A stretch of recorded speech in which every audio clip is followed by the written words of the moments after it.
आज हम लोग डिटर्मिनेंट स्टार्ट कर रहे हैं। डिटर्मिनेंट का लेक्चर 1 है ये।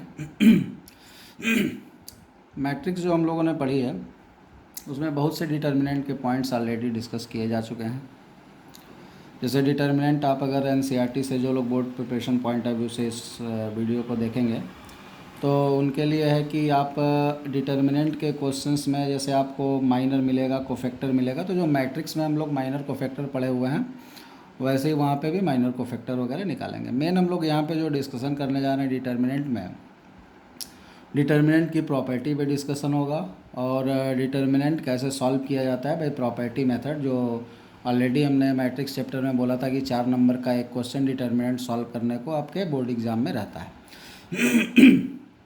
तो उसको प्रॉपर्टी मेथड से कैसे सॉल्व करेंगे। एक तो जनरल मेथड से डिटर्मिनेंट आप डायरेक्टली सॉल्व कर ही लेते हैं, बट जनरल मेथड से आप अगर वहाँ बोर्ड एग्जाम में सॉल्व करेंगे तो आपको नंबर नहीं मिलेगा। बाकी जहाँ तक जेईई मेन जेईई एडवांस के ऑब्जेक्टिव प्रॉब्लम्स की बात है, वहाँ आप किस मेथड से कर रहे हैं वो इशू नहीं रखता है, बट प्रॉपर्टी मेथड से क्वेश्चन आसानी से और जल्दी सॉल्व होता है। उस पर हम लोग थोड़ा सा डिस्कशन करेंगे इसमें। तो स्टार्ट करते हैं हम लोग। पहले तो देखो डिटर्मिनेंट होता क्या है।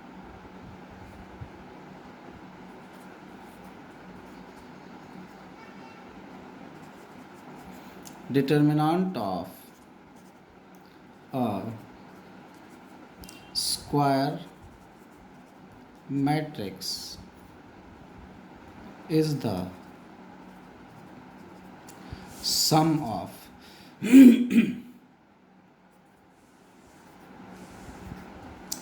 product of all the elements of any one row or column with their cofactors।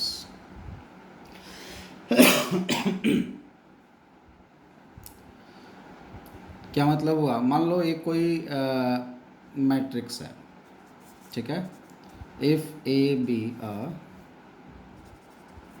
Matrix, कैसे matrix, square matrix, then determinant of A, और ऐसे डिनोट करते हैं इसको। ये किसके बराबर होता है, तो किसी भी रो या किसी भी कॉलम के, किसी भी रो या किसी भी एक रो या एक कॉलम लेना है, किसी भी एक रो या किसी भी एक कॉलम के प्रत्येक एलिमेंट का उसके कोफैक्टर के साथ प्रोडक्ट करके और सम निकालना। जैसे मान लो हम पहला रो लेते हैं, तो पहले रो का एलिमेंट क्या होता है, A11।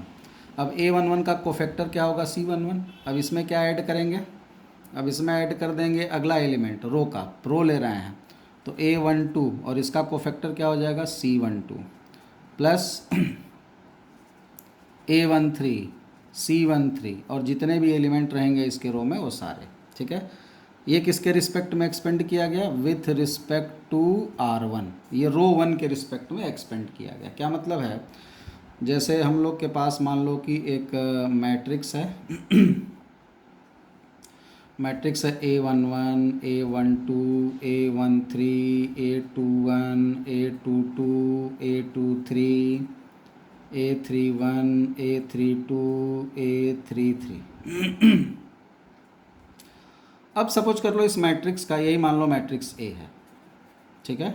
इस मैट्रिक्स का अगर डिटर्मिनेंट निकालना है तो डिटर्मिनेंट निकालने का क्या प्रोसेस है, एक तो आप जानते हो कि इसके रिस्पेक्ट में एक्सपेंड कर दिया जाता है, मतलब इसका जो डिटर्मिनेंट होगा, एग्जांपल लेते हैं, इसका जो डिटर्मिनेंट होगा वो क्या होगा, determinant of A is equal to A11 C11 A12 C12 A13 C13, या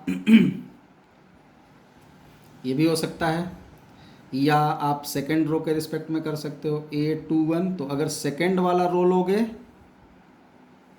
तो सेकेंड वाले रो का कोफैक्टर लोगे, A21 C21 A22 C22 A23 C23, किसी के भी रिस्पेक्ट में, या तुम किसी कॉलम के भी रिस्पेक्ट में कर सकते हो। जैसे पहले कॉलम के रिस्पेक्ट में किया तो A11 C11 A21 C21 A31 C31 ठीक है।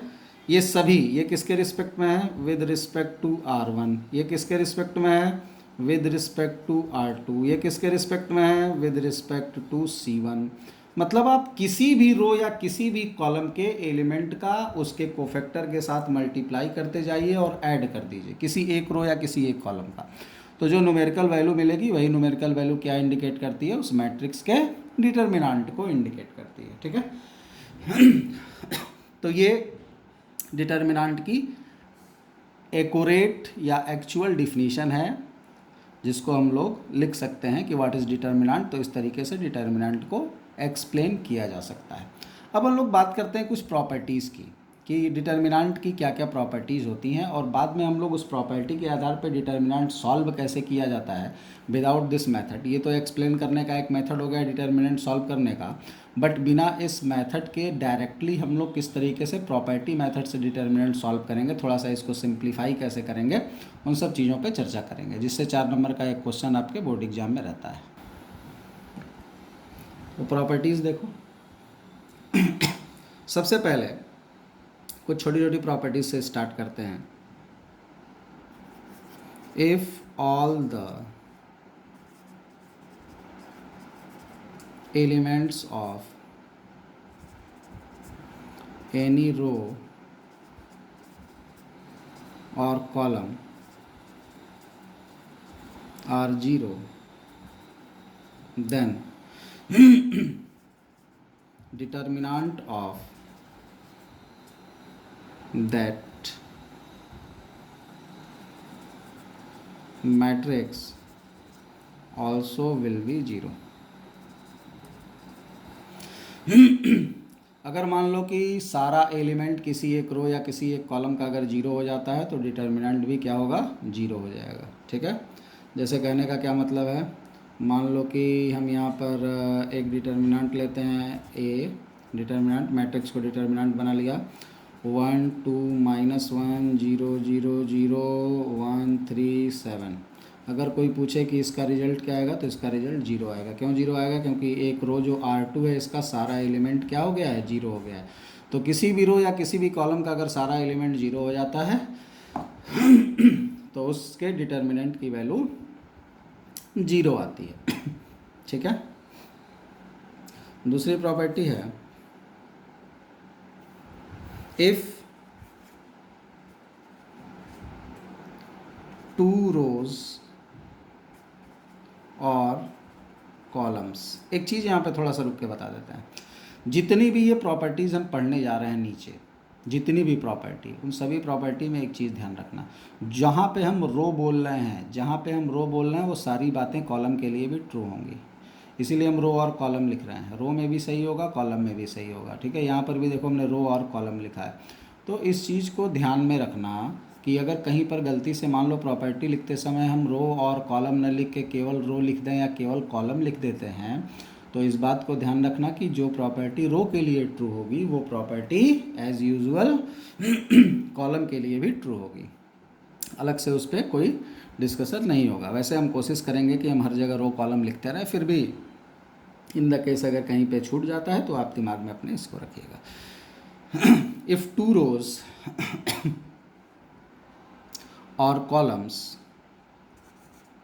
Of a square matrix are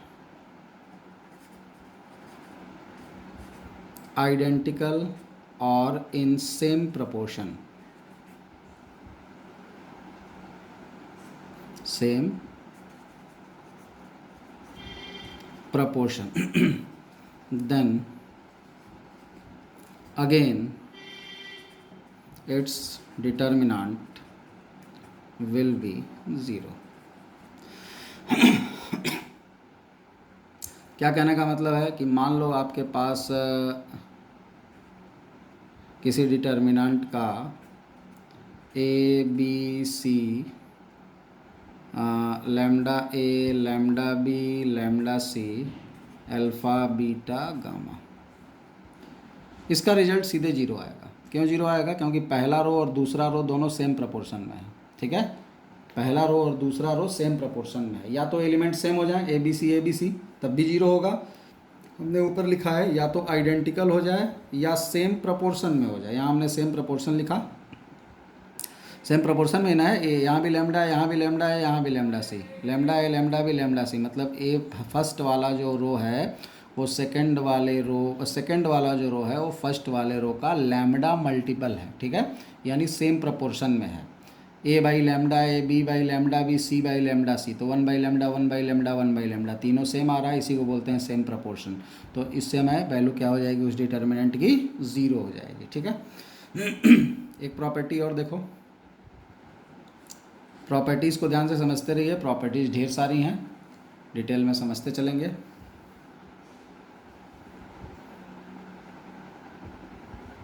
if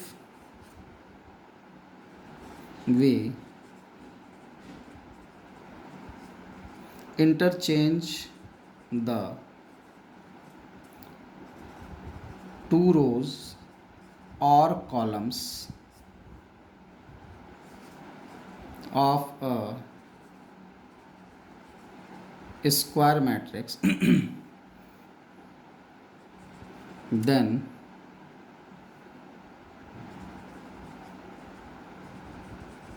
magnitude of determinant will be same but sign will be change। क्या कहना चाह रहा है, क्या मतलब है इसका? जैसे मान लो कि कहने का मतलब है कि हम एक डिटर्मिनेंट लिखते हैं, ये सॉरी मैट्रिक्स है, उसको डिटर्मिनेंट बना लेते हैं।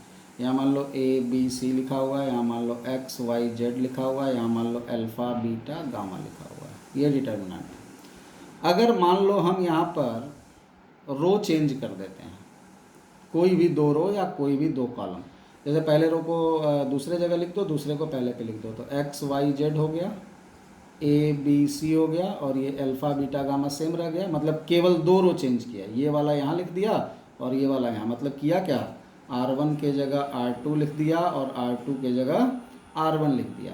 अब ऐसी परिस्थिति में जो इसके डिटर्मिनेंट की वैल्यू आएगी और ये जो डिटर्मिनेंट है, ये वाला डिटर्मिनेंट एक दूसरे का निगेटिव होगा। मैग्नीट्यूड दोनों का सेम आएगा बट साइन दोनों का क्या होगा, अलग अलग होगा।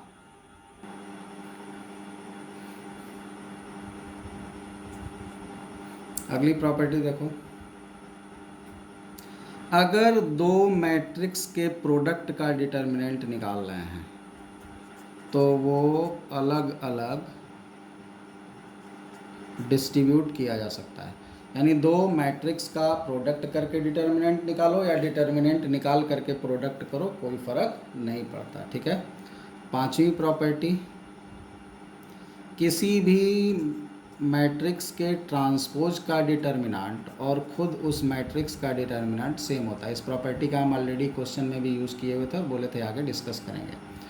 छठवीं प्रॉपर्टी, किसी भी मैट्रिक्स का nth पावर निकाल के डिटर्मिनेंट निकालो या डिटर्मिनेंट निकाल करके nth पावर करो, सेम वैल्यू आएगी।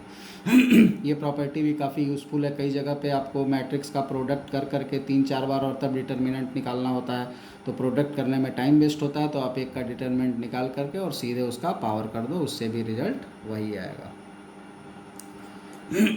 अगली प्रॉपर्टी है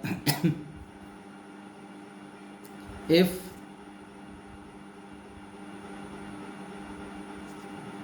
a determinant multiplied with a scalar number. अगर एक डिटर्मिनेंट को एक स्केलर नंबर से मल्टीप्लाई किया जाए, देन द मल्टीप्लिकेशन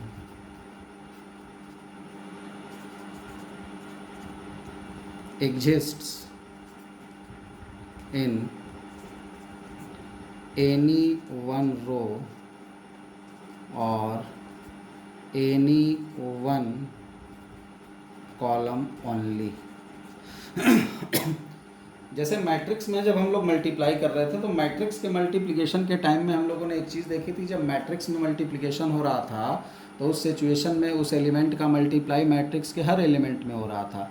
लेकिन डिटर्मिनेंट में जब किसी स्केलर नंबर से मल्टीप्लाई करेंगे तो किसी एक रो या किसी एक कॉलम में होगा। जैसे क्या मतलब है, मान लो यहाँ पर कोई नंबर के है और उससे हम एक डिटर्मिनेंट, मैट्रिक्स ने डिटर्मिनेंट का मल्टीप्लाई कर रहे हैं। मान लो ए ले लिया, बी ले लिया, C, alpha, beta, gamma, X, Y और जेड। अब इसका अगर मल्टीप्लाई इसमें करना चाहते हो तो इसका मल्टीप्लाई सब में नहीं होगा, किसी एक रो या एक कॉलम में होगा। मतलब हम के ए, के बी, के सी लिख सकते हैं और बाकी दोनों ऐसे ही रहेगा, alpha, beta, gamma, X, Y, Z. या ऐसे भी लिख सकते हैं, किसी एक कॉलम में भी कर सकते हैं। ए अल्फ़ा एक्स कर दिया, मान लो के बी कर दिया, के बीटा कर दिया और के वाई कर दिया, या सी, गामा और जेड कर दिया। मतलब किसी भी एक रो या किसी भी एक कॉलम में मल्टीप्लाई हो सकता है। इससे क्या पता चला, इससे ये भी पता चला कि किसी भी डिटर्मिनेंट में से अगर कोई चीज़ कॉमन लेनी है तो वो कॉमन केवल एक रो या एक कॉलम में से ही आएगा, सब में से कॉमन नहीं लिया जा सकता। जैसे कॉमन पॉइंट ऑफ व्यू से अगर इसको हम लोग समझने की कोशिश करें तो समझ लो ये प्रॉपर्टी काफ़ी काम देगी कॉमन लेते समय या मल्टीप्लाई करते समय डिटर्मिनेंट में। जैसे मान लो तुम्हारे पास एक एग्जांपल लिखा हुआ है, डिटर्मिनेंट है ए स्क्वायर ए बी और ए सी और बी सी बी स्क्वायर और ए बी, कुछ भी ले लो, कुछ भी ले लेते हैं। और यहाँ मान लो सी स्क्वायर कर लिया, यहाँ आपका ए सी और यहाँ पे कर लिया, या यहाँ बी सी कर लो और यहाँ पे कर लो ए सी। अब जैसे मान लो इसको लिखना है तो हम यहाँ पे डिटरमिनेंट में फर्स्ट वाले रो में से ए कॉमन ले सकते हैं, ए कॉमन हो गया। सेकंड में से देखो सब में बी है, बी कॉमन ले सकते हैं। थर्ड में सब में सी है, सी कॉमन ले सकते हैं। तो क्या बचेगा इसमें से ए कॉमन ले लिया तो क्या बचा, ए, यहाँ बी, यहाँ सी। यहाँ से बी कॉमन ले लिया तो सी बी ए। यहाँ से सी कॉमन ले लिया तो क्या बचा, ए बी सी। ठीक है। अब इस वाले कॉलम में से देखो, इस वाले कॉलम में से सब में बी है तो हम बी और कॉमन ले सकते हैं। मतलब हम एक बी और कॉमन लेंगे तो ये ए बी स्क्वायर सी हो जाएगा। अब क्या बचेगा, ए सी ए 1 1 1 सी ए सी।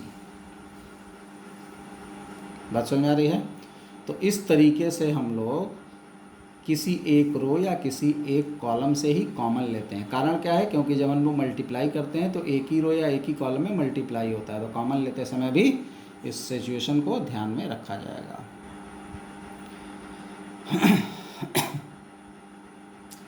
ये प्रॉपर्टी ज़रा देख लो,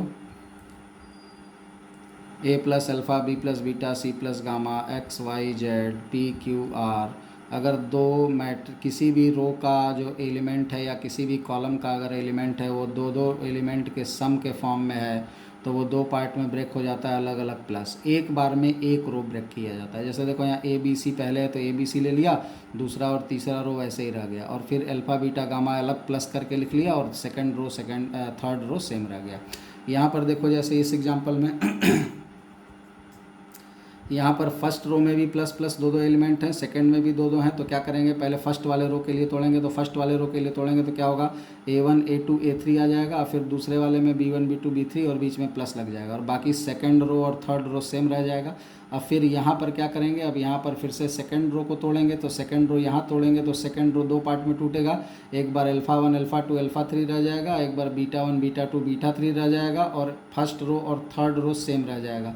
फिर अब इसको तोड़ेंगे तो फर्स्ट रो और थर्ड रो सेम रहेगा, और ये जो बीच वाला सेकंड रो है ये दो पार्ट में टूट जाएगा, एक बार अल्फ़ा 1 अल्फ़ा 2 अल्फ़ा 3, एक बार बीटा 1 बीटा 2 बीटा 3, और बीच में क्या लग जाएगा, प्लस का साइन लग जाएगा। तो ये भी काफ़ी इंपॉर्टेंट प्रॉपर्टी है। इस प्रॉपर्टी से हम लोग दो डिटर्मिनेंट में अगर किसी डिटर्मिनेंट के एलिमेंट प्लस फॉर्म में लिखे हुए हैं तो उसको हम 2 और मोर देन 2 डिटर्मिनेंट में रिजॉल्व कर सकते हैं सम के फॉर्म में, ठीक है, प्लस के फॉर्म में। इस प्रॉपर्टी को ध्यान से देख लीजिएगा, काफ़ी जगह यूज होगी property. Determinant of diagonal matrix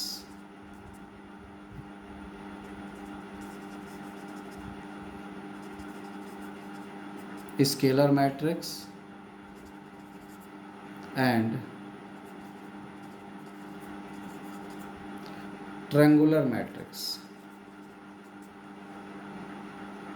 equal to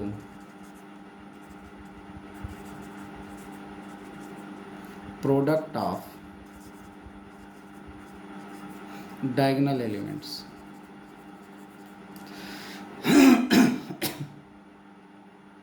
क्या मतलब है कहने का?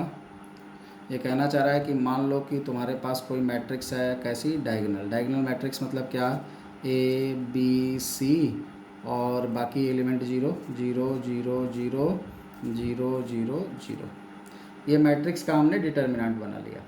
ये क्या थी? ये डायगोनल मैट्रिक्स है। डायगोनल पे एलिमेंट है, बाकी एलिमेंट 0 है।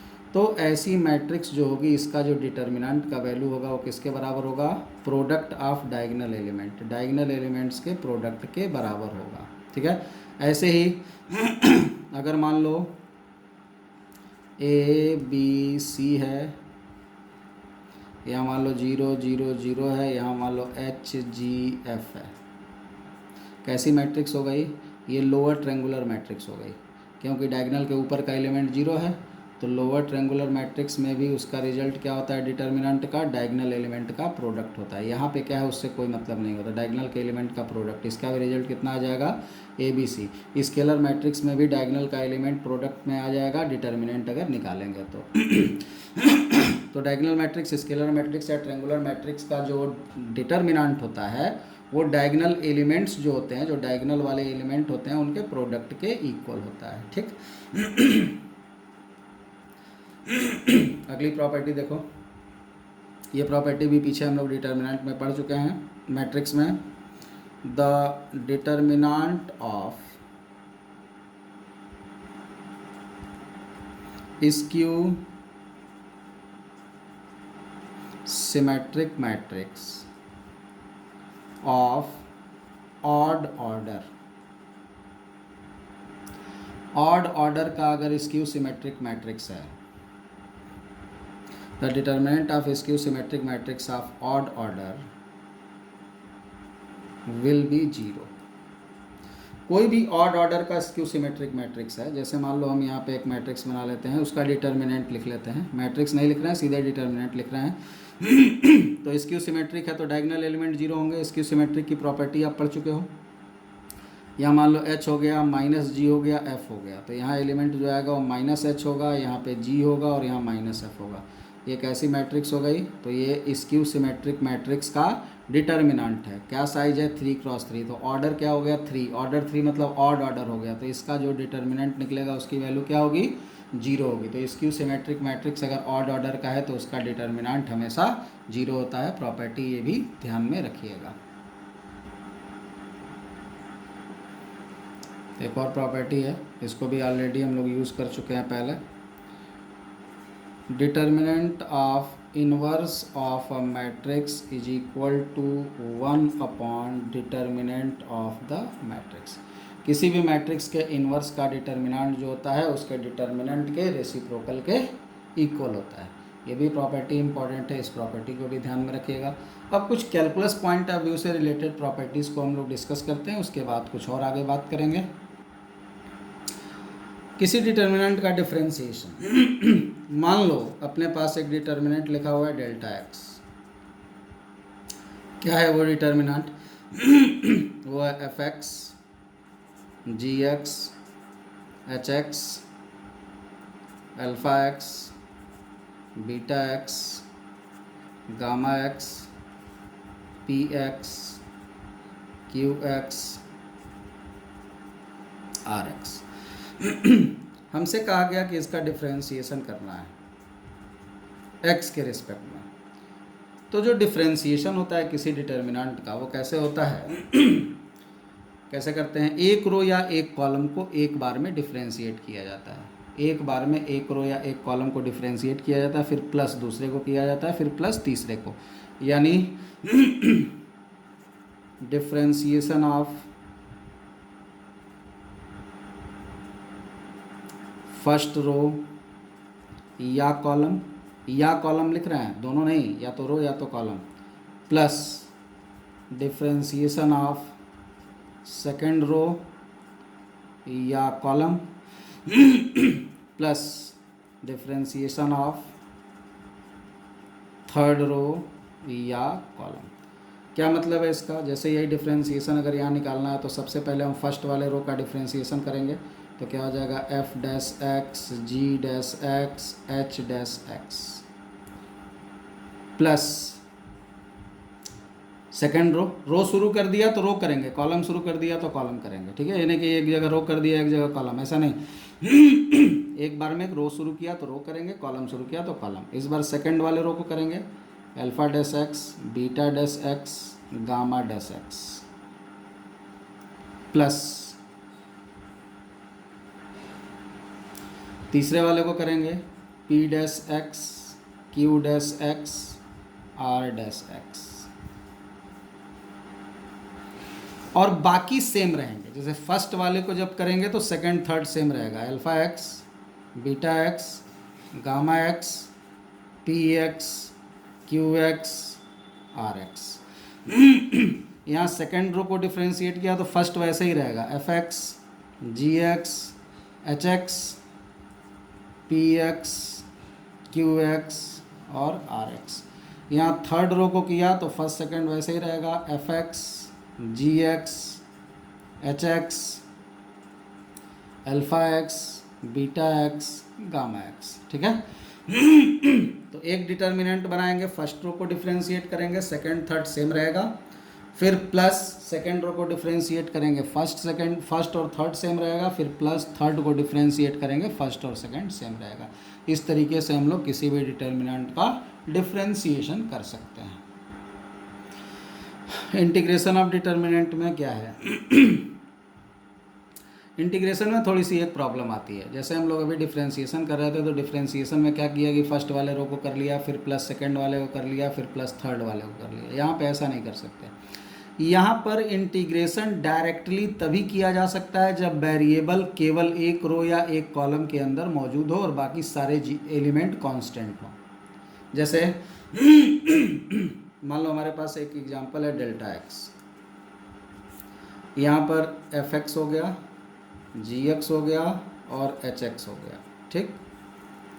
और यहाँ पे हम एलिमेंट ले लेते हैं A B A one B one C one और A two B two C two. इसका अगर इंटीग्रेशन करना है तो इसका इंटीग्रेशन अगर करना है एक्स के रिस्पेक्ट में तो ये इंटीग्रेशन डायरेक्ट हो सकता है। मतलब ये इंटीग्रेशन जो है फर्स्ट रो में सीधे सीधे हो जाएगा, integration of F X D X, integration of G X D X, integration of H X D X, और बाकी वैसे ही रह जाएगा A one B one C one A two B two और सी टू, ठीक है। अब यहाँ पर एक प्रॉब्लम ये आती है कि अगर मान लो कि ये फंक्शन x का केवल, ये ऐसा क्यों हुआ पता है? क्योंकि यहाँ फर्स्ट रो में ही x वेरिएबल मौजूद था। ये सारा रो सेकंड रो और थर्ड रो कांस्टेंट था, x के ऊपर डिपेंड नहीं कर रहा था, इसलिए हम इंटीग्रेशन डायरेक्ट कर लिए, ठीक है। यानी if only one row or column have variable, then we can integrate directly as above। Direct हम इंटीग्रेशन को अंदर भेज करके इंटीग्रेट कर सकते हैं, ठीक है। बट इफ मोर रोज और columns have variable, then firstly solve the determinant and then integrate, ठीक है। अगर मान लो एक रो या एक कॉलम के अंदर वेरिएबल मौजूद है तो हम इस मेथड से डायरेक्ट उसको अंदर भेज देंगे। लेकिन अगर मान लो एक से ज़्यादा रो या कॉलम में वेरिएबल मौजूद है तो ऐसी परिस्थिति में हम लोग डायरेक्ट इंटीग्रेट नहीं कर पाएंगे। ऐसी परिस्थिति में हमें पहले डिटर्मिनेंट सॉल्व करना पड़ेगा और तब हम लोग इंटीग्रेट करेंगे। जैसे कहने का मतलब है कि मान लो अगर हमारे पास डेल्टा एक्स ऐसा होता, एफ एक्स होता, जी एक्स होता, एच एक्स होता, ठीक है, अल्फ़ा एक्स होता, बीटा एक्स होता, गामा एक्स होता और कुछ भी A1 B1 C1 कांस्टेंट होता या कुछ भी होता। यहाँ पर देखो दो रो या एक रो से ज़्यादा जगह, एक रो से ज़्यादा प्लेस पर x मौजूद है वेरिएबल।